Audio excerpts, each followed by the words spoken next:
andito na naman kami ni Inday. Magsamok-samok ka ninyo kanunay. Araw-araw, gigising talaga ako ng maaga kasi 5:30 AM ang pasok ng panganay ko. Kaya 4:30 AM pa lang, gising na talaga ako. Ay, pero what's up? Nanong udto naman kaning bangon, day? Sinimulan ko nang tanggalin ang mga kortina kasi ang goal ko sa araw na ito ay ikakabit ko yung bagong kortina na binili ko. Uy, nakabudol na po ni sa Shopee ba? Tinanggal ko muna ang lahat. Hoy, kortina ang tinanggal. Oy, hindi yung iniisip nyo dyan. At dahil blue ang motif ko dati. Hoy, unsay motif-motif? Unsa na, kasal?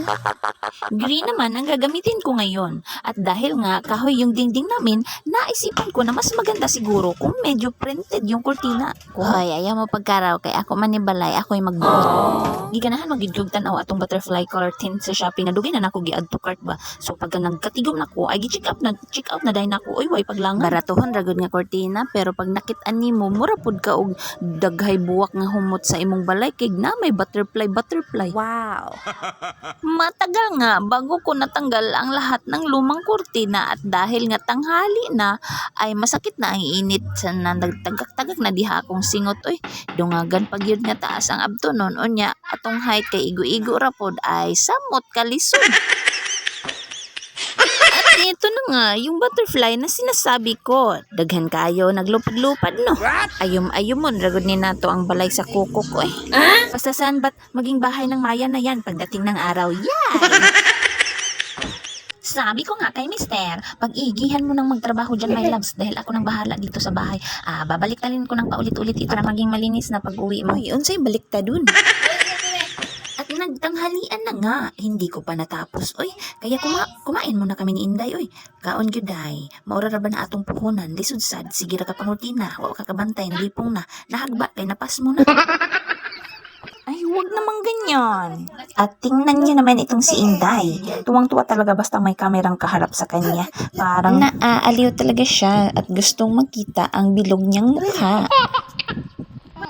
Pagkatapos namin kumain ni Inday ay for the continue na dahil ang person ay... Iba talaga ang feeling kapag sariling bahay mo na ang yung inaayusan.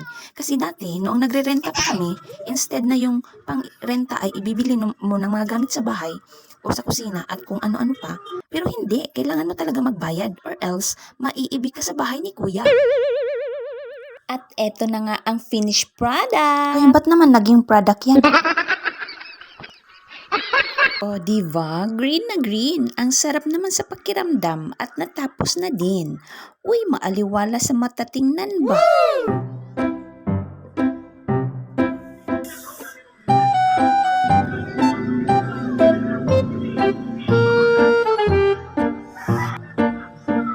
At saktong-sakto nga, nung patutulugin ko na si Inday, nagring ang cellphone. Tumawag si Ate Jing, yung bayaw ko. Tulungan ko daw siya magluto kasi birthday ni Ate Kakay, yung bunsong anak niya. Kaya natugaw ang tulog ni Inday. Oy. So kay feeling expert man punta sa pagluluto, gilutuan nato dayon og pangmalakasang pansit ala Chris in Cross. Nyay! Hindi naman talaga ako marunong magluto noon. Pero nung nag-asawa na ako, sinikap ko talaga na matutong magluto. Dito umampod ko sa kasabihan nga, a way to a man's heart is through his stomach. Uy, unsa daw? Kung gusto daw ka nga mapaduol sa iyang dughan, padaka daw iyang tiyan. Aw, unsa? Ang niluluto pala namin ay pansit na may maraming sahog at adobong baboy. Yung ibang putahe ay hindi nalulutuin kasi kinilaw at litson manok na lang daw dahil kapos na sa oras. Yung mga anak kasi ni ate ay may mga trabaho na at wala ng time para mag-asikaso. Ate Kakay na lang ang nag-school sa kanila kaya hindi pwedeng walang handa.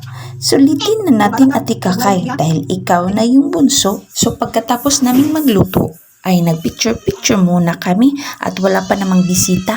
Baka mamaya hindi na mapicturan at mabisi na sa pag-aasikaso ng mga bisita.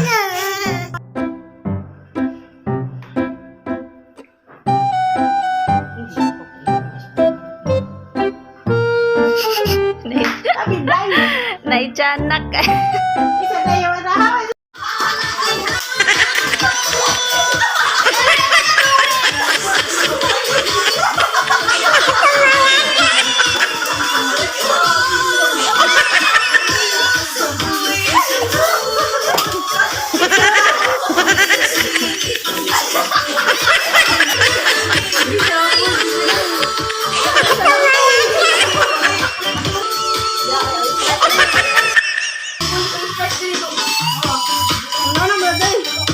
O, diba? Ganyan kasaya at kajali ang mga co-player ni Ate Kakay.